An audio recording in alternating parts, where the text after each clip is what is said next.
Hey Gear Seekers, I'm Nick, come and check this out. Check this out, right? This is the Cooler Master GP27U. It's been out for about 6 or 7 months. It's a 4K mini LED, 160 Hertz panel. It's rapid IPS, it's got all of the cool things. This is about as close as you can get to an OLED panel without actually being an OLED panel. Now, what's the word for it? How can I describe this panel? It is freaking awesome. I've been using this one for about a week now, and I want to show you guys this panel. And like I said, I know it's been out a little while, but it's definitely worth checking out.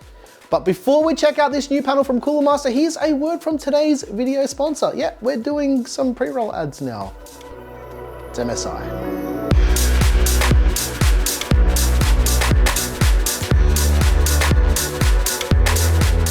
This video is brought to you by MSI and their new RadioX tri-band Wi-Fi gaming routers. Game and create on the latest 6 GHz band and enjoy interference-free Wi-Fi, capable of delivering up to 6600 megabits. Download, stream, and game like never before. Reduce network latency and enjoy optimized traffic with AI QoS automation. MSI AI QoS works in real time so you can focus on work without worrying about having enough speed. MSI ensures maximum hardware reliability and network stability through the use of a premium heatsink, which works to keep the temperatures down and to keep you online. Equipped with a 1.8 GHz quad-core ARM processor, unleash the full support of Wi-Fi 6 features such as beamforming. Learn more about MSI's latest RadioX tri-band gaming routers via the links in the video description. I've been using this thing for about a week now, so I think I've given it a properly good run to see if this thing is any good. Also, I just wanted to add, we have chapters in all of our videos as well. So if there's a section of the video where I'm talking about, let's say, the monitor stand or the inputs or whatnot, yeah, the little chapters can help you jump to that if that's the thing that you want to know. But I suggest just watch the whole thing in its entirety. Could be fun, right? The GP27 features a 27-inch, very, very fast IPS mini LED quantum dot panel with a resolution of 3840 by 2160 with a peak brightness of around about 1200 nits. That's for HDR. For SDR, it's about 600 nits. Not only that, this thing has 576 local dimming zones. So for HDR, like I said, as close as you can get to OLED, 576 zones is better than no zones. For the response time, it's got a 1 millisecond gray to gray response time, which is fairly standard for an IPS panel. But what makes this a little bit more special is the color space accuracy. 98% of the DCI-P3 color space and 99% Adobe RGB coverage as well. I mean, that's what they're saying. I don't have any tools to measure monitors, unfortunately. Maybe that's something we should get. Let us know in the comments if you think we should get some tools to measure some monitors. We can get a bit more detailed. The GP27U has a 178-degree wide viewing angle with a 1000:1 contrast ratio. It also supports display HDR 1000, and if I'm being honest, this is a pretty good implementation of display HDR 1000. It's got two HDMI 2.1 ports, as well as a DisplayPort 1.4a port. It's also got USB Type-C for DisplayPort, and it also doubles as a 90-watt PD charger as well. So if you've got a laptop or something that uses PD charging, you can do it straight off the panel. There's also two 3-watt speakers, but they're pretty crappy. They're not very good. Going back to HDMI, I did notice that when you use HDMI, you won't be able to get the full 160 Hz refresh rate because HDMI doesn't typically support overclocking and DisplayPort does. But as far as compatibility with consoles via HDMI, you should have no issues running at 4K 120. It also supports VRR. So if you're using a variable refresh rate mode on your PS5 or your Xbox Series X or Series S or whatever, you're good to go. The build quality and aesthetics on the front of the panel has been dialed down considerably, which is nice because for me personally, and I know a lot of people out there are the same, they don't like that gamer aesthetic, but for some reason, I don't understand why monitor companies keep doing this. Look at this RGB back here. We don't need this at all. I've got a couple problems with it. Here's the first thing, right? You need to install another piece of software to control the lighting on the back of a monitor that you can't see.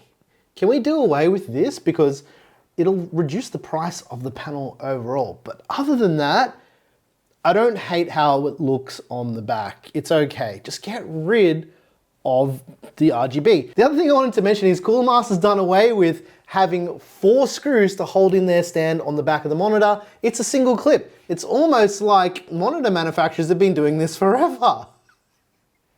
I'm not trying to poke fun, but when a company starts to make monitors, and this is actually something that I noticed after seeing so many monitors come through the studio, is they'll start off by having screws to hold the stand on, and then in a generation or two, it'll be a clip like every other monitor. But yeah, just an observation. Maybe you'll find that interesting, but it's something that I noticed since we do check out quite a few monitors. The monitor stand on the GP27U is fairly solid as well, and it's got your standard things. It's fully height, tilt, swivel, and rotation adjustable.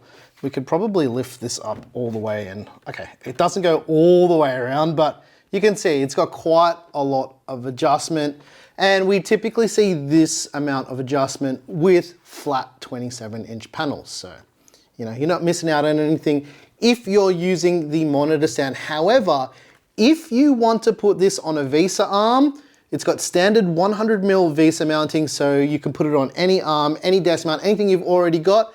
You're not going to have any issues mounting this up, and this is what's happening with these panels after the video. They're being mounted on my monitor arms. We'll come back to that though. Because this uses an IPS panel, the colors are rich and vibrant, and I found it to be very pleasing to the eye. The out-of-the-box calibration is spot on for a gaming monitor, and for gaming in general, and for content creation. And that's the real strength of this panel. It is just a nice panel overall. For extended usage periods, this is something I always recommend for monitors though. Dim that brightness down to about 20% because it's more than adequate with that peak brightness. And it's good to do this because you can damage your eyes in low brightness environments if you don't equalize the brightness. The GP27U has a little built-in nub style joystick on the back right-hand side of the panel, and it's really easy to use, and the whole menu system is very easy to understand. This menu is one of the better implementations that we've seen from Cooler Master. It's much nicer to what they had previously, and it's kind of reminiscent of the MSI interface. I guess that's because everyone essentially uses the same panel when they build their monitors, right? Seriously, look how good this thing looks. It's so good. And in terms of adaptive sync, as you can see, like I'm not having any issues with it. The only issue I'm having right now is a skill-based issue. I haven't played season 4 yet for COD. It just came out today. This is a new gun. I think it's the ISO 45. I think it's based on like the UMP 45 from COD back in the day. Oh man, I am so bad at this right now. Haven't got my sweatiness happening yet. This is an old COD map too. Let's see, it's got sound too. You can hear the speakers. They're not very good. And hopefully this gives you an understanding of like why I didn't do a sound test with the speakers, because they're just not good at all. Okay, here we go. To be very honest, there's almost nothing to dislike about the GP27U. I think Cooler Master has done a really good job with this panel, and they're continuing to make really good monitors. It does what it says on the box. It's designed to be a gaming monitor, but it's more than that. It's an excellent gaming monitor, and for the price, it's good, but we'll come back to that. The GP27U is also a display you should consider if you want a good gaming monitor and if you're into content creation as well. And I think I mentioned this already, but I think, yeah, they've done a pretty good job overall with this thing, and it's got some really great things going for it. The feature set is good, the design and the execution is awesome, the KVM is okay. The major downside with the GP27U is the price, unfortunately. And as I mentioned earlier, this is as close as you can get to an OLED panel without having an OLED panel. If you're interested in the Cooler Master GP27U, it's going for around $869 US, or around $1,150 here in Australia. But as I always say with these expensive monitors, there's a reason why these panels are more expensive, because traditionally they're just better. than other panels out there. And if you're looking for a panel, let's say for console gaming, or you want to have a panel that's going to have a bit of longevity with color accuracy, I think the GP27U is definitely one to consider. Also, take this into consideration as well. Right now, the price might be a bit out of your price range. Look guys, I completely understand it. I know how you would feel about it, but just wait like a year or so, because this panel will eventually drop in price. Even if you get it secondhand, I still think this one is definitely worth looking at. So even if you don't buy it now or you can't get it now, write it down somewhere, add like a Google Keep note or something like that, or a calendar event or whatever to remind you in a year's time to take a look at the GP27U, because this thing is really good. So good job, Cooler Master. It's only your maybe second or third monitor generation, but if you keep it up, yeah, they're gonna be a force to be reckoned with. And yes, this is based on an OEM panel that other people have used for their panels, but the price, the implementation, and the fact that it's now in stock again makes it pretty interesting. So yeah, keep that one in mind. Let us know what you think about the Cooler Master GP27U. I'd love to hear what you guys think about it down in the comments down below. This is a properly good panel, and here's why I think it's a good panel. Come and follow me, I wanna show you guys something. I like these new GP27Us so much that I ended up getting 2 of them, because this is my daily driver setup. You may be new to the channel, may not know like how I do my stuff, but I daily drive an M2 Pro Mac Mini just to do emails and everything like that. But like I said, I liked the GP27Us so much that I'm replacing both of these panels with 2 of these crazy 4K panels.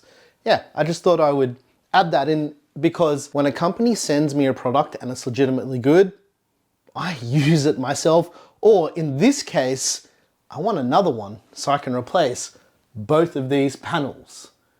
So yeah, that's just a little bit of a, I don't know, just to show you guys where these panels are gonna end up after the video.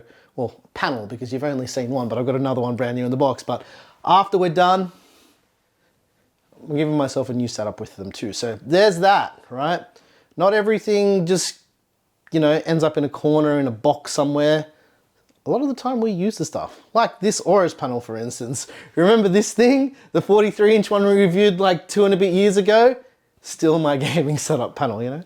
So we don't sell stuff, we don't get rid of stuff like that. If it's good, we use it. I'm gonna get rid of you. You can't get rid of me. Ah, okay. Like this Fortress Sydney Qi charger. This is a good Qi charger. I actually use this thing. Shout out to Fortress in Sydney. What, legit. Also wanted to add that we like to keep our monitor content in this format, because for people who aren't experts and don't understand everything about monitors, it makes it a lot easier to digest. Not everyone's an expert, and that's exactly what we're here to do, to make it easy for you guys to understand. And if you like this video, you know what to do, please like and subscribe. If you like the music you heard here as well, I don't know if there's any music in the video, but we make all the music. It's available by clicking that join button right down there, down below. Once again, thank you so very much for watching. I'm your boy Nick with Gear Seekers. You peak, we seek, and I can't wait to pull it off this monitor stand and put it in my office where it belongs. Thanks for watching. You're spoiled. How? I've been waiting 6 months for these monitors, so. Hell yeah. Yeah. Turned out that they're actually good too, so that's a nice bonus, right? I mean, at $1,150, you'd want it to be good, right? I don't need instructions from you. There's actually like one hanging out in there too. It's like a whole family of boogers. That's disgusting. Yeah, that's my show tune. Wiggling bars. Hey Gear Seekers, I'm Nick, come check this out. It's been a little while since we've almost had Claire die and trip over